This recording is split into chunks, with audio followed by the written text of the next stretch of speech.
ते खेचून घेतलं. आणि खेचून घेतल्यानंतर तो भोवरा माहिती गोल गोल फिरत असतो. त्या भोवऱ्याने यांना खाली नाही वर नाही, खाली नाही वर नाही, खाली नाही वर नाही, वर नाही. त्या नदीच्या किनाऱ्यावरती असणाऱ्या त्या धुणधुणाऱ्या बायांनी पाहिलं आहे.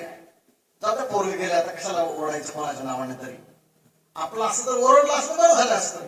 पण त्यांनी पाहिलं आता गेलंच आहे ना, त्या पुन्हा धुणं धुणं घालायला लागल्या. त्यांनी सुद्धा लक्ष दिलं नाही. दुर्दैव कसं असतं माणसाचं पहा. त्यांनी सुद्धा लक्ष दिलं नाही. मग कुणी लक्ष दिलं नाही, मग स्वतःच्या हाताने प्रयत्न केला. पण त्या पाण्याची ताकद किती आहे, यांची ताकद किती आहे. हे वरती येण्याचा प्रयत्न करायचं, ते पाणी खाली घ्यायचं, पुन्हा वरती न्यायचं. असं करत करत बराच काळ गेला.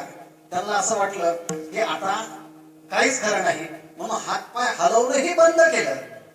आणि मग त्या अवस्थेमध्ये फक्त म्हटले आता हरिपाठ म्हणूया शेवटचा. शेवटचं जिथपर्यंत म्हणता येईल तिथपर्यंत म्हणता येईल, जिथे संपलं तिथे संपला. असं म्हणून हरिपाठ सुरू केला. आणि असं करत करत हातपाय बंद झाले, तेव्हा त्या भोवऱ्याच्या पाण्याने त्यांना सहज अलगद बाहेर काढून दिले.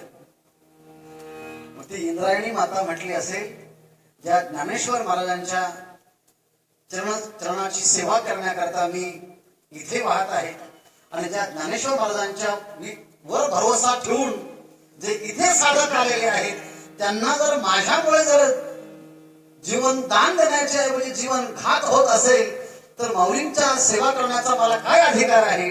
म्हणून त्याच गंगेने, त्याच इंद्रायणी मातेने त्या भोवऱ्यातून बाजूला काढलं आणि त्यावरती आणून सोडलं. मग तिथं आल्यानंतर कोणीतरी विचारावं ना, तुम्ही बुडले का काय. कोणीच विचारलं नाही, स्वतःच मग तिथे आले. लोक म्हणतात की मग ते पाण्यात बुडल्यानंतर उलट व्हावं लागतं. पण यांना उलट करायला कोणी नाही तिथे. हे पुन्हाच त्या पायऱ्यांच्या वर स्वतःच उलट झाले. ते पाणी मग तर बाहेर यावं, म्हणजे जगण्याच्या कोणत्याच शक्यता नसताना सगळ्या शक्यता उत्पन्न झाल्या. कारण तुमचं सगळं गाव एक पूर्ण अंग आहे, आणि त्या अंगातला एखादा पार्ट जर निकामी झाला तर गावाला नुकसान होईल. हे इंद्रायणी मातेने ओळखलं आणि पूर्ण गाव हे परिपूर्ण होण्याकरता तो पाठ पुन्हा इथे आणून दिला.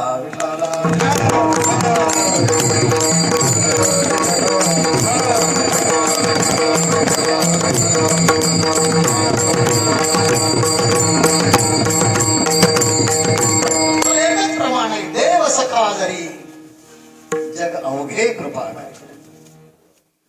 देव जर सखा असेल आणि जगातला कितीही माणसं प्रतिकृत गेले ना, तर कोणीच काही करू शकत नाही. देव सखा जरी जग अवघे कृपा जरी. जगाने कृपा केली. आणि आता त्याच ज्ञानेश्वर महाराजांच्या इंद्रायणीने त्यांना तीरावरती आणलं आणि यांच्या मुखातून संपूर्ण ज्ञानेश्वर महाराजांचा गाथा हा गायला गेला.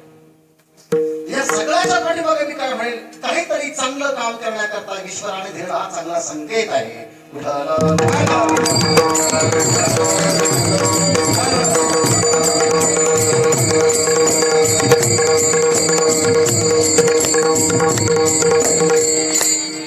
आणि म्हणून ज्ञानेश्वर महाराजांनी घेतलेली जी काही विरहिणी आहे, त्या विरहिणीचं पेंटिंग त्यांनीच आपल्या स्वरांनी केलं. याचं कारणच तो स्वर अभिव्यक्त करण्याकरता ज्ञानेश्वर महाराजांनी वरती काढून घेतला असेल.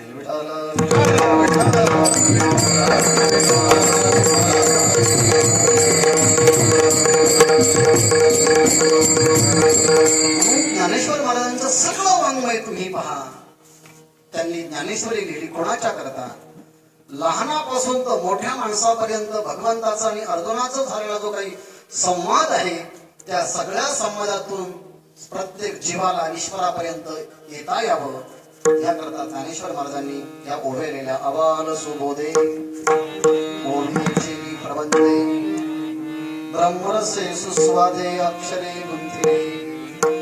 म्हणून ज्ञानेश्वरीतील प्रत्येक अक्षर हा मंत्र आहे.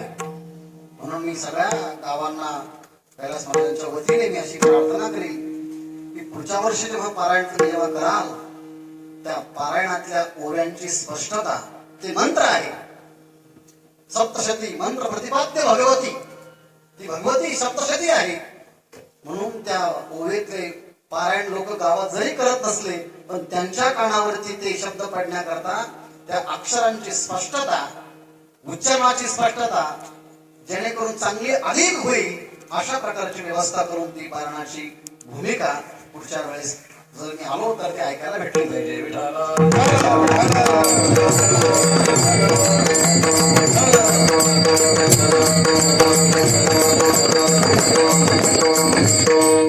चांगल्या 65 ज्ञानेश्वर महाराजांनी 1400 वर्षाच्या जीवन जगणाऱ्या योग्या करता लिहिली आहे. स्वस्ति श्री वटेषु लोकोन जगदा भासु दावीम कद्रासु प्रकटलाकरी.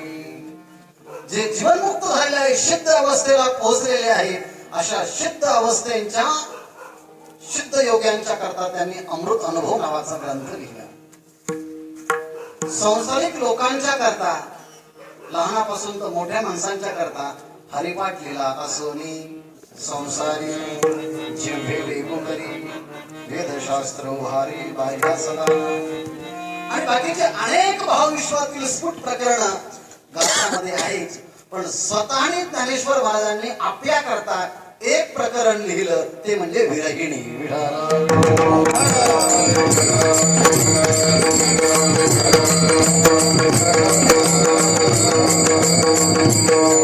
इंग्रजीमध्ये म्हणतात माय चॉईस, माझी स्वतःची निवड आहे, ते माझ्या करता आहे. म्हणून स्वतः ज्ञानेश्वर महाराजांनी स्वतः आनंद अभिव्यक्त करण्याकरता निवडलेलं, राखून ठेवलेलं वाङ्मय म्हणजे ही विरहिणी आहे. आणि विरहिणी म्हणजे भगवंताच्या दर्शनासाठी अत्यंत लालायित झालेली एक स्त्री. भगवान श्रीकृष्णाचं दर्शन व्हावं याकरता तळ मारणारी एक भावविश्वातील भूमिका म्हणजे ही विरहिणी आहे.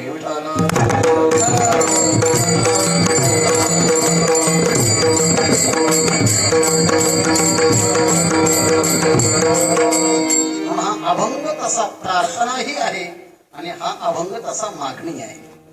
कुणी असं म्हणे, ज्ञानेश्वर महाराजांना काय गरज होती की स्वतःला एका स्त्रीची भूमिका घेण्याची? काय गरज होती? स्वतः ते पुरुष असताना स्वतःला स्त्री ते का म्हणत होते? तसं जर पाहिलं ना, जर ज्ञानेश्वर महाराजांनी स्वतःची कडे स्त्रीची भूमिका घेतली आहे, त्याचा अर्थ आहे पुरुष सुद्धा एका अर्थाने सगळे स्त्रियाच आहेत. म्हणजे स्त्रिया तर स्त्रिया आहेच आहेत, पण पुरुष सुद्धा सगळे ह्या स्त्रियाच आहेत. म्हणजेच या जगामध्ये पुरुष एकच आहे, तो म्हणजे उत्तम पुरुषस्पन्या परमात्मा इति उदावृतः. परमात्माच फक्त पुरुष आहेत, बाकी सगळे ह्या प्रकृतीच आहेत. म्हणून एकमेकाला प्रश्न विचारताना आपण विचारतो, तुमची प्रकृती कशी आहे? का म्हणतो तुमचा प्रकृता कसा आहे? तुमची प्रकृती कशी आहे? प्रकृती कशी आहे असं म्हणताना ती स्त्रीलिंगी आहे की नाही? याचा अर्थ जाणून बुजून का होईना सगळेच आपण एका स्त्री भूमिकेमध्येच आहेत.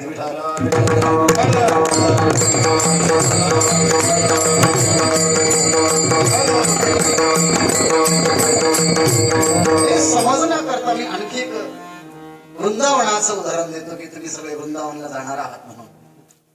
मार्च मध्ये त्या वृंदावनामध्ये भगवंतांनी लीला केल्यात, आपण उद्या पाहणार आहोत. त्या भगवंताचं अनेक त्या ठिकाणी चिन्ह आहेत आणि अजूनही काही भगवंताचे चिन्ह सजीव त्या ठिकाणी आहेत. म्हणून त्या वृंदावनामध्ये त्या भूमीचा आस्वादन करण्याकरता राजस्थानावरून संत मीराबाई त्या ठिकाणी गेल्यात. भगवंताच्या त्या भूमीचे स्पर्श करण्याकरता अनेक दर्शन त्या ठिकाणी झाले. पण त्यामध्ये अनेक संप्रदाय आहेत. त्यापैकी एक संप्रदाय होता गोस्वामी संप्रदाय होता, आणि त्यांचा एक नेम होता की स्त्रियांचं मुख पाहायचं नाही.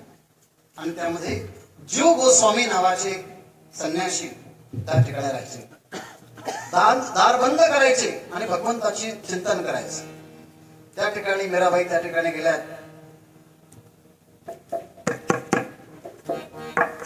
आहे का कोणी? आहे का कोणी? त्यानंतर आवाज आला स्त्रीचा, कोण आहे? मी आहे मीरा. हा शब्द ऐकल्यानंतर जीव गोस्वामी महाराज म्हणतात, मी स्त्रीचं तोंड पाहत नाही आणि आता मी शब्द कसा काय ऐकणार, मी दार कसं काय उघडणार. आतूनच आवाज आला, तुम्ही येऊ शकत नाही, मी तुम्हाला भेटू शकत नाही, मी स्त्रियांचं मुख पाहत नाही. संत मीराबाईंनी बाहेरून उत्तर दिलंय, वा, आतापर्यंत मी समजत होते जगात फक्त एकच पुरुष आहे, तो म्हणजे भगवान कृष्ण. हा दुसरा कुठून आला? या जगात सगळा फक्त प्रकृतीच आहे, मग हा पुरुष कुठून आला? मला सांगा तरी तुम्ही आहात कोण? हे एका वाक्याने एवढा मोठा परिणाम झाला आणि त्या परिणामाचं स्वरूप म्हणून जीव गोस्वामी बाहेर आले आणि संत मीराबाईंच्या समोर साष्टांग दंडवत घातले. कारण का? त्यांनी सांगितलं तुम्ही पुरुष नाही आहे, तुम्ही काय आहात? स्त्रीच आहात. एवढा अधिकार त्या मीराबाईंचा आहे. त्याचं कारण एकच आहे, तर भगवंताच्या दर्शनाकरता एवढ्या लालायित झाल्या होत्या की स्वतः एक राजाची, राजघराण्यामध्ये राहणारी ती स्त्री, राणी, त्या वैभवात राहणारी स्त्री, पण भगवंताच्या दर्शनाचा एवढा आवेग उत्पन्न झाला. हरे गुण गावत हरे गुण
स्वतःकडे भगवत दर्शनाच्या करता एका विरहिणीचं स्वरूप स्वीकृत केलं असेल, एका स्त्रीचं स्वरूप आपल्याकडे घेतलं असेल, ते एक कारण.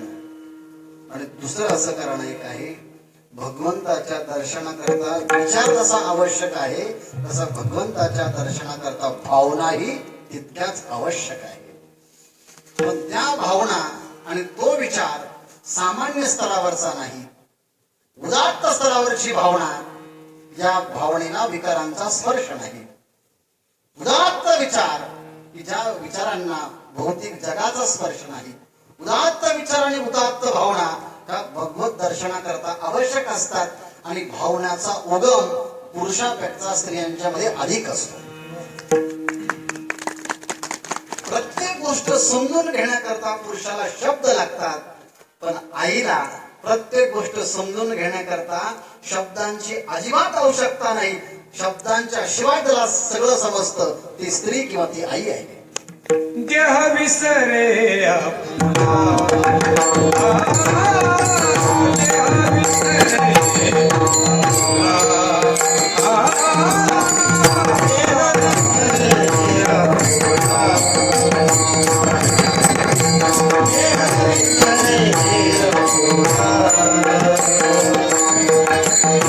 मातेची याची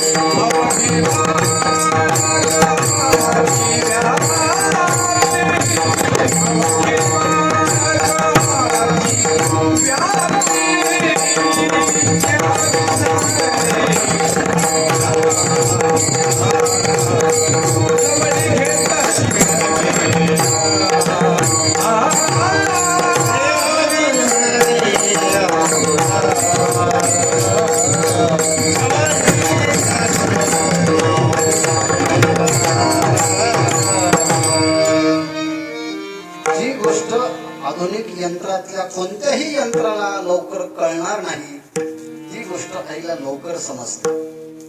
मुलगा रडायला लागला की सांगतं आज त्याचं पोट दुखतंय. तिला विचारलं तुझ्याकडे एक्सरे आहे का, MRI आहे का, सीटी स्कॅन आहे का. ते म्हटले यंत्र बाजूला सोडा, तुम्हाला कळणार नाही, त्याचं पोट दुखतंय. तुम्हाला कसं काय कळलं, ते तुम्हाला कळणार नाही कसं काय कळलं, मला माहिती पोट दुखतंय. म्हणजे यंत्राच्या शिवाय, कृतीच्या शिवाय, शब्दांच्या शिवाय जिला आपोआप समजतं आपल्या मुलाचं, तिलाच आई म्हणावं आणि तीच आई होऊ शकते. आणि या सगळ्या भूमिका माऊलींच्याकडे आहेत, म्हणून सगळ्या जगाची ती माऊली आहे.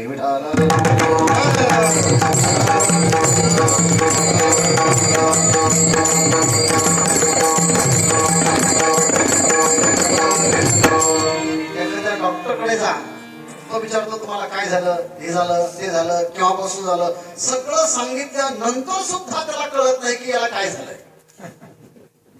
म्हणजे महिनाभर ते ट्रीटमेंट देतो, त्याला गोळ्या औषधं देतो, नंतर कळतं की ट्रीटमेंट चुकीची आपण दिली आहे. म्हणून तो सांगतो की आपण ट्रीटमेंट बदलून घेऊया म्हणजे मी चुकलो. सांगून सुद्धा त्याला कळत नाही आणि तिला न सांगताही कळतं. ती आई असते आणि तिच्यामध्ये भावनेचा एक नवीन आविष्कार असतो. म्हणून ज्ञानेश्वर महाराजांनी भगवत दर्शनाकरता स्वतःकडे एक स्त्री भूमिका, एक मातृभूमिका घेतली. हाही एक अर्थ आहे. दुसरा असा अर्थ घेता येईल, परमार्थाच्या जेवढ्या काही साधना आहेत त्या सगळ्या परमार्थाच्या साधना जर आपण बारकाईने विचार केला तर त्या सगळ्या साधना या स्त्रीवाचक आहेत, मातृवाचक आहे. सगळ्या साधना भगवंताचं आपल्याविषयी प्रेम आणि आपलं भगवंताच्या विषयी असणारं विरतिशय प्रेम जेव्हा अंतःकरणातून, डोळ्याच्या अश्रूतून आपल्या अंगावरती रोमांच, आष्टसात्विक भाव निर्माण होत असेल आणि भक्तीची भूमिका अभिव्यक्त होत असेल तर तेव्हा जो भाव उत्पन्न होतो त्या भावालाही भक्तीच म्हणतात. आणि ती भक्ती सुद्धा तो भक्ती नाहीये, ती काय आहे, भक्ती आहे. दुसऱ्याचं दुःख पाहून अंतःकरणामध्ये एक प्रकारचं गैरवरून येणं, त्याला आपला दया असं म्हणतात. ती दया सुद्धा काय आहे, स्त्रीवाचक आहे. भक्ती स्त्रीवाचक आहे, दया स्त्रीवाचक आहे. दुसऱ्यांना सांगितल्यानंतर दुःख कळावं असं नाही, ते पाहिल्याबरोबर कळतं, त्याला करुणा म्हणतात. ती करुणा सुद्धा काय आहे, स्त्रीवाचक आहे. दया आहे, भक्ती आहे, करुणा आहे. बुद्धी आहेत, मेधा आहेत, सेमुसी आहेत, कित्येक शब्द आहेत, प्रज्ञा आहे, ती सुद्धा काय आहे, स्त्रीलिंगीच आहे. एवढंच नाही की जीवन तत्वज्ञानाने परिपूर्ण जेव्हा होतं तेव्हा ती मुक्ती ती सुद्धा काय आहे, स्त्रीलिंगीच आहे. मग भक्ती ही स्त्रीलिंगी, मुक्ती ही स्त्रीलिंगी, दया स्त्रीलिंगी, करुणा स्त्रीलिंगी, सगळ्या भक्ती साधना स्त्रीलिंगी असेल तर या सगळ्या साधना आपल्याकडे येण्याकरता त्यांच्यासारखं आपल्याला व्हावं लागेल. म्हणून ज्ञानेश्वर महाराज म्हणतात या सगळ्या साधनांचा संगम जर स्त्रीच्या भूमिकेतून येत असेल तर मी स्वतःकडे स्त्री भाव घ्यायला काय हरकत आहे मला. विठाला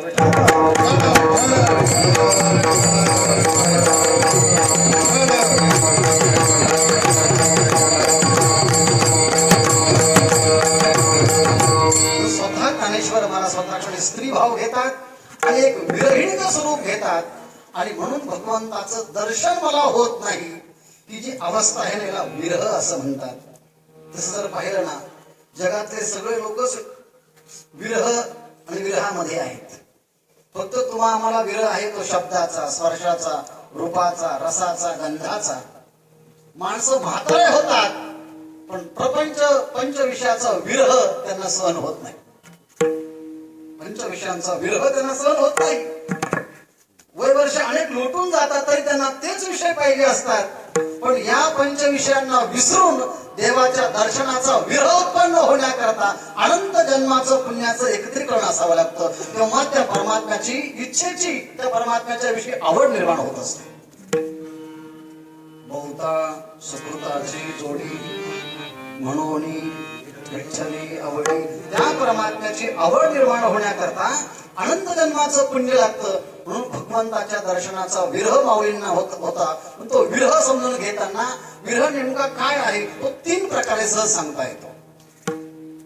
भगवंताचं दर्शन जेव्हा होत नाही तो पूर्वराग आहे. भगवंताचं दर्शन झाल्यानंतर त्याला मिलन असं म्हणतात. आणि भगवंताचं मिलन झाल्यानंतर भगवंत पुन्हा अदृश्य होतो त्याला विरह असं म्हणतात.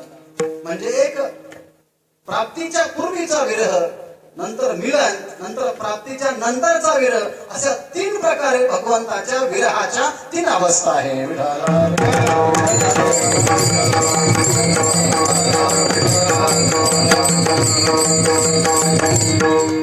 पूर्वरागापेक्षा मिलन श्रेष्ठ, मिलनापेक्षा विरह श्रेष्ठ. आणि तो विरह सुद्धा अनेक प्रकारचा आहे.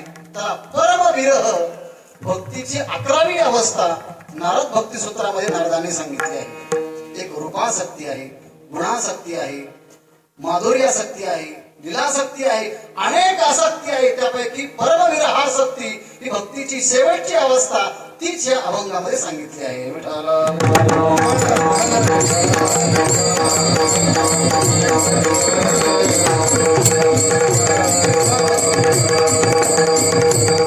पहिली अवस्था जी आहे त्या पहिल्या अवस्थेला म्हणतात आतापर्यंत मला शब्द भेटले, शब्द रूप भेटले, स्पर्श भेटले, पंचविषय भेटले, पण या जगाला निर्माण करणारा परमात्मा अजून भेटला नाही. तो भेटेल का नाही, तो केव्हा भेटेल, कशाने भेटेल, याकरता काय काय करावं लागेल, अशा अनेक साधनांचं एकत्रित करून सुद्धा परमात्मा भेटत नाही.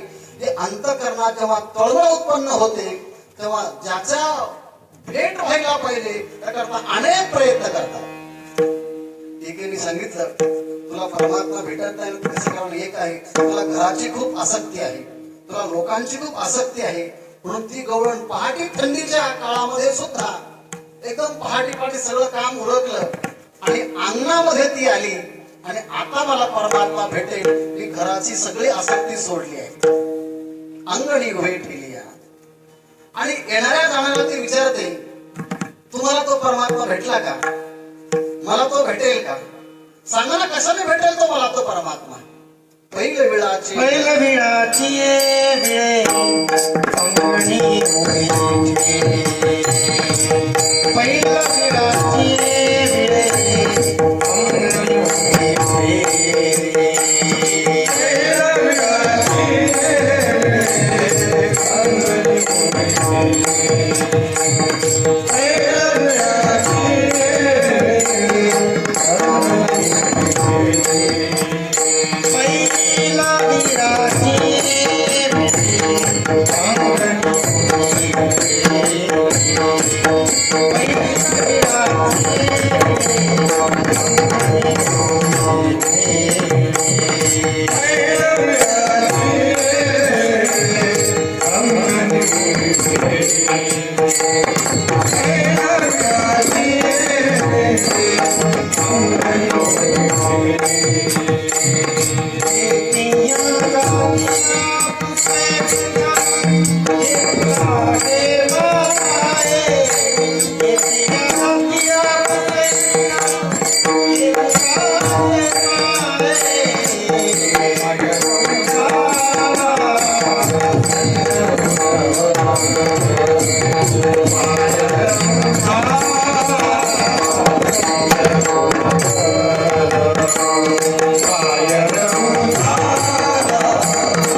विठ्ठल केवता गे माये. तुम्ही पाहिला का तो परमात्मा?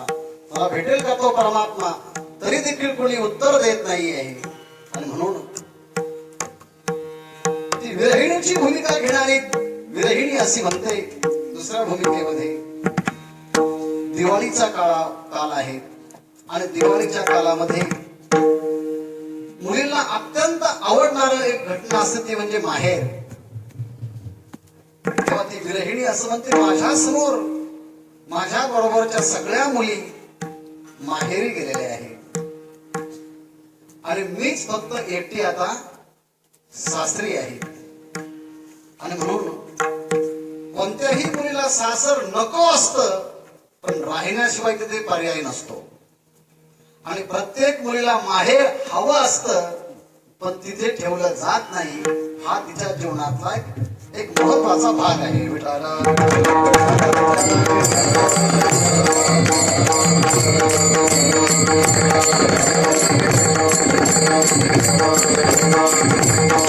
सगळ्या मुली गेल्यात आणि मला का अजून घेऊन जात नाही म्हणून ती खूप तडफडते आहे.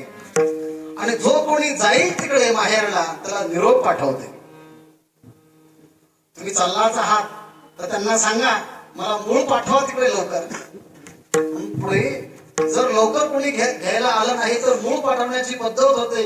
ज्ञानेश्वर महाराज सांगतात, जाऊन सांगा त्या परमात्म्याला मला मूळ पाठवा लवकर तिकडे. तुकाराम महाराजांचे अनेक अभंग आहेत मूळ पाठवण्याचे. बर म्हटले, मूळही पाठवलं, निरोप त्या ठिकाणी गेला आहे. पण तरी देखील कोणी तिकडनं येत नाही.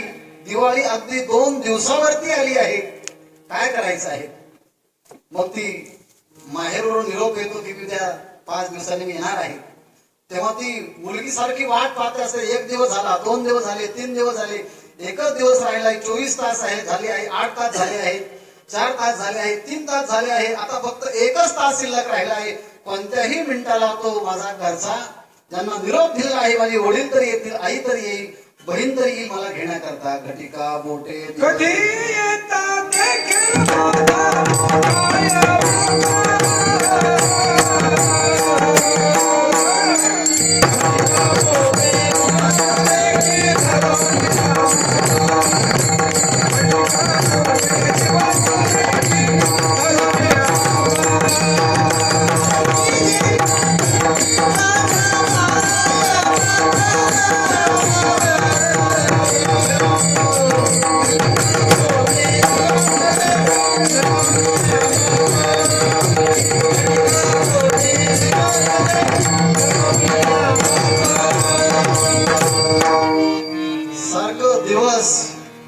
रात्र बोटाने मोजत असते ती केव्हा मला भेटण्याकरता येईल.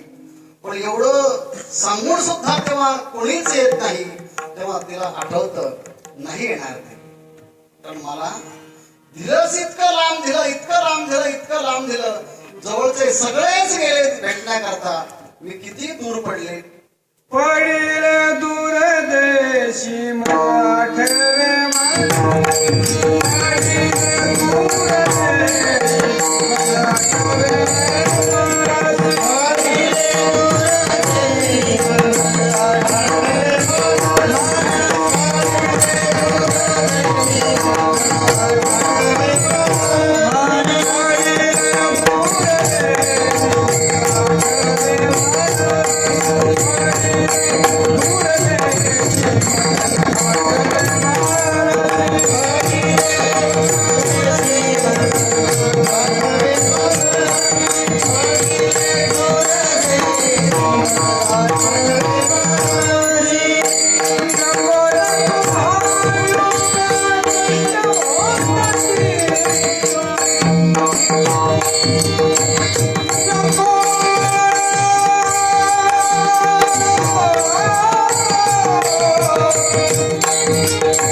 या शब्दी अगोदरच म्हटलं होतं, या अभंगातला भाव कळण्याकरता स्वतःला पुरुष न ठेवता स्वतःकडे स्त्री भाव घ्यावा लागेल. पडिले दूरदेशी, मी दूर देशामध्ये पडलेले आहे.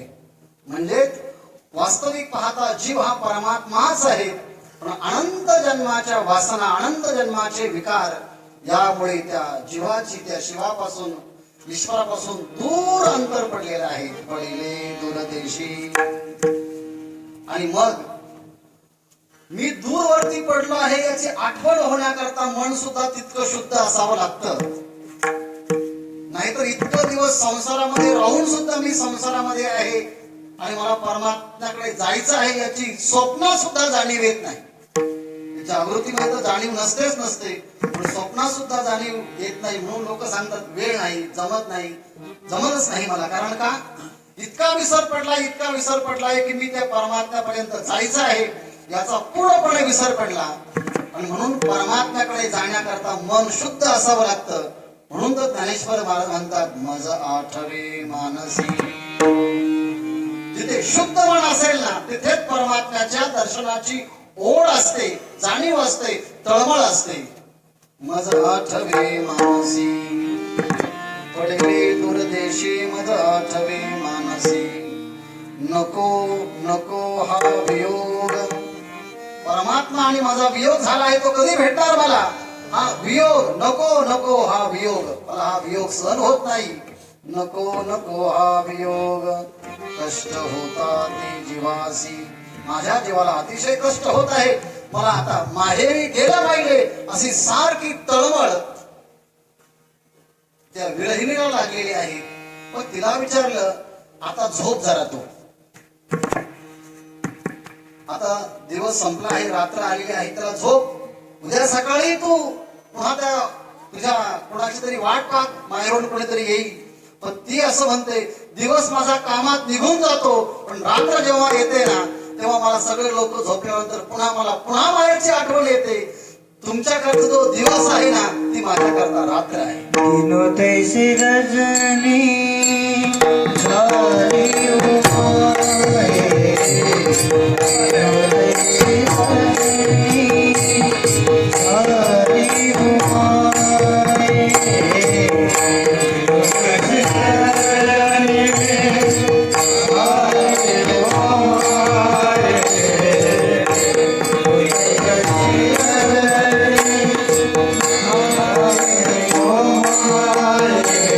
दिनो तैसी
ईश्वरा अवस्था लावली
आपल्याला ही अवस्था प्राप्त होत नाही, कारण आपल्याला सुद्धा एक अवस्था लावून गेला आहे.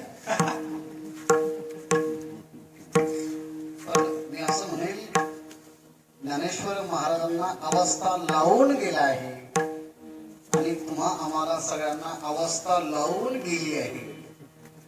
त्यामुळे तिने अवस्था लावून गेल्यामुळे तिची अवस्थेची पुन्हा पुन्हा आठवण होते आणि तो अवस्था लावून गेल्यामुळे ज्ञानेश्वर महाराजांना त्या अवस्थेची आठवण येते.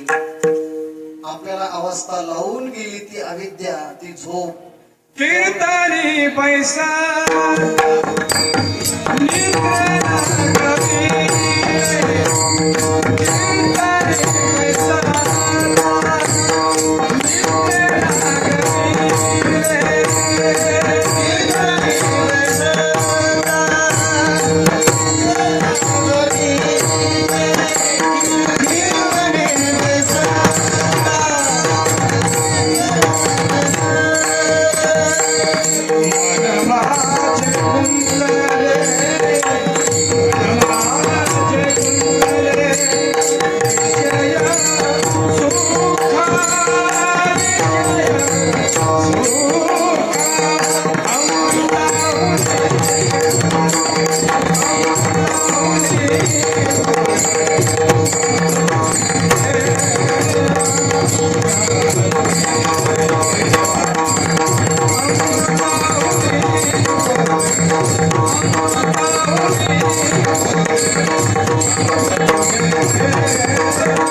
आपल्याला नेहमी मायेची अवस्था प्राप्त होते आणि माऊलींना त्या ईश्वराच्या दर्शनाची अवस्था लावून तो परमात्मा गेल्यामुळे सारखी त्या परमात्म्याची आठवण येते. अवस्था लावून गेला, त्यामुळे दिवसाही त्याची आठवण, रात्रीही त्याची आठवण, स्नान करायची त्याची आठवण येत नाही.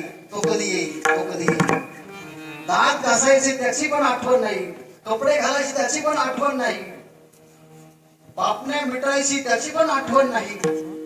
किती दिवस झाले स्नान नाही, किती दिवस झाले जेवण नाही, किती दिवस झाले काहीच तपासतोय, फक्त पडून राहायचं. पिशाच्चवत, बालवत, उन्मत्तवत. म्हणून वेडाही तसाच दिसतो आणि जीवनमुक्तही तसाच दिसतो. दोघांचंही दिसणं तर सारखंच असतं, फक्त आतून एक वेडा वेडा असतो आणि दुसरा जीवनमुक्त तो मुक्त असतो. बाहेरून दिसायला दोन्ही सारखेच असतात, तर त्यांची अवस्था ही भिन्न भिन्न असते. एकाला मायेची अवस्था असते, एकाला ज्ञानाची अवस्था असते. ज्ञानेश्वर महाराज माये शब्दाचा प्रयोग करून सांगतात की मला तो परमात्मा का भेटत नाही, कधी येणार तो. दीनतैसी रजनी झाली हो माये, अवस्था लावून गेला अजून का नाही. माये शब्दाचा प्रयोग करत असतानाच मराठी साहित्यामध्ये काही असे शब्द आहेत की ते ऐकल्याबरोबर स्त्रियांना मरेपर्यंत आपुलकी निर्माण होते त्यांची, त्या शब्दांची. आणि स्त्रियांच्या जीवनामध्ये काही असे शब्द आहेत की मरेपर्यंत त्या शब्दांशी खेळत असतात, तरी त्यांच्याविषयी आपुलकी निर्माण होत नाही. तो दुरावा तो काही निर्माण तसाच असतो. म्हणून माहेरचे शब्द जेवढे आहेत ना तेवढे जवळीक निर्माण करणारे आहेत, आणि सासरचे जेवढे शब्द आहेत तेवढे दुरावा निर्माण करणारे आहेत. ती राहते, मुलगी राहते सासरकडे, पण तिची आस्था मात्र सासरच्या लोकांच्या विषयी अजिबात नसते. म्हणून लग्न झालेले मुलं त्या मुलींना, ते मुली त्या मुलांना लवकर सांगतात चला आपण वेगळे निघूया, लांब जाऊया. पण तो माझी आई आहे ना, माझे वडील आहेत ना, असू दे ना तुझे, मी सांगते ना चला आपण बाहेर जाऊ. म्हणजे ते लग्न झाल्यानंतर दुरावा निर्माण करते तिच्या जीवनामध्ये सगळं ते सासर. आणि माहेर कितीतरी दूर असताना माहेरच्या कुत्र्याच्या विषयी देखील आदर असतो. लेखनाच्या विषय आहे की मला माहिती नाही, पण कुत्र्याच्या विषयी देखील आदर असतो. हा तिच्या जीवनातला नैसर्गिक स्वभाव आहे. स्वभाव म्हणण्यापेक्षा तिच्या जीवनात ते शब्द सांगत असतात किती आदर आणि किती दुरावा आहे. विठ्ठल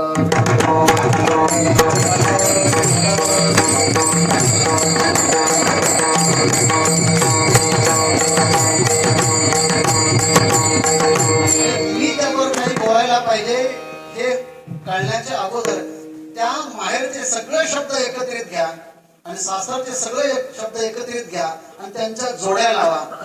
जवळीक कोण निर्माण करतो आणि दुरावा कोण निर्माण करतो. एक उदाहरण दाखल एक एक शब्द घेऊया.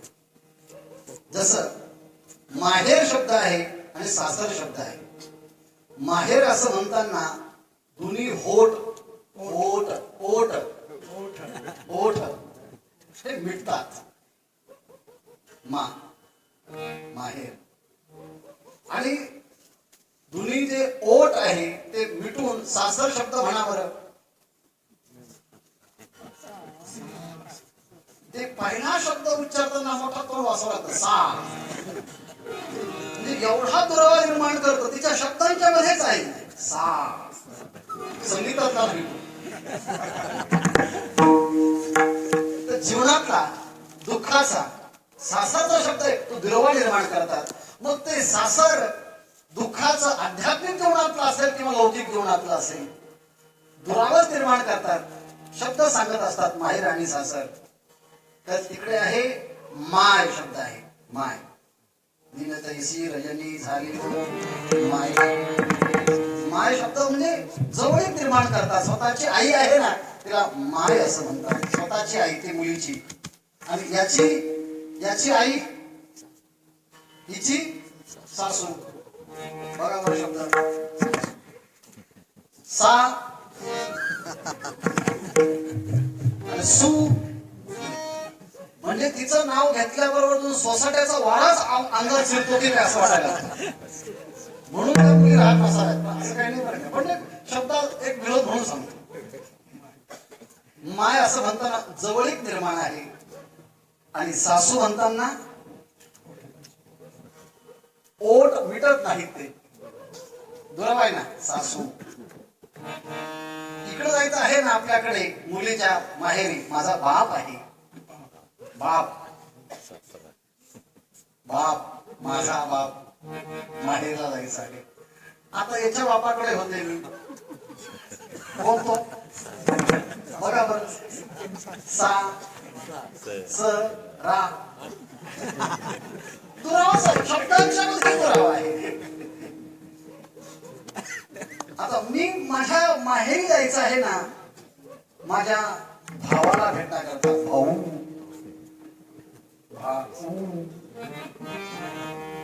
आतापर्यंत याच्याकडे होते, याचा कोण भाऊ, तू माझा कोण दीर. सगळं काम केलं तरी तो दीर दूरच आहे, तरी आपुलकी शब्दच आले नाही. दीर. मी आता माझ्या बहिणीकडे जाणार आहे तिला भेटण्याकरता. आता याची बहीण कोण बघा बरं, ननंद. तिथे ओटाला ओट लागत नाही. म्हणजे तिथे सगळे शब्द जे दुरावा निर्माण करतात, दुःख निर्माण करतात, आणि माहेर ते सगळे शब्द आहे ना ते जवळीक निर्माण करतात. मग ते माहेर मुलीचं असो की ते माहेर एका जिज्ञासू साधकाचं असो.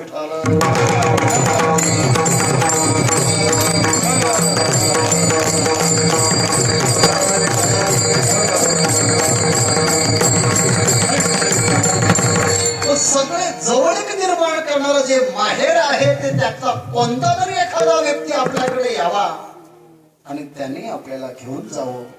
म्हणून साधकाच्या दृष्टीने आईही तोच, बापही तोच, चुलताही तोच, भगिनीही तोच. माहेरचे सगळे शब्द साधकांनी एका परमात्म्याला लावले आहेत. विठ्ठल माय बाप चुलता, विठ्ठल भगिनी आणि भ्राता, विठ्ठल विना चाळ नाही होता, तुका म्हणे आता नाही दुसरे. सगळे संबंध ईश्वराशी लावल्यामुळे त्या सकळही गोत माझे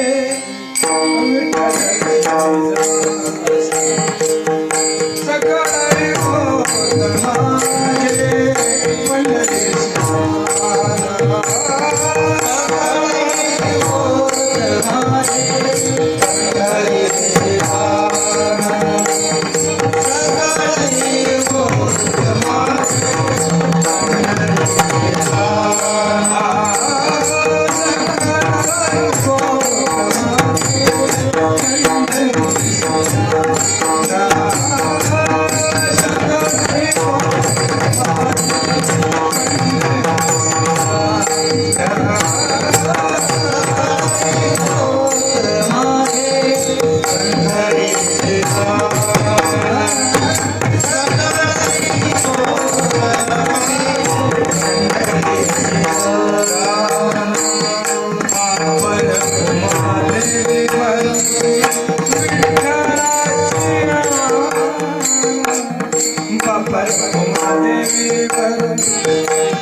शपथ आहे तोच भेटला पाहिजे. याकरता त्या परमात्म्याला लवकर यावं म्हणून त्याच्या वेगवेगळ्या नावांनी ज्ञानेश्वर महाराज विरहिणीच्या रूपात शेवटच्या चरणात सांगतात. गरुडवाहन गंभीर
Goodbye.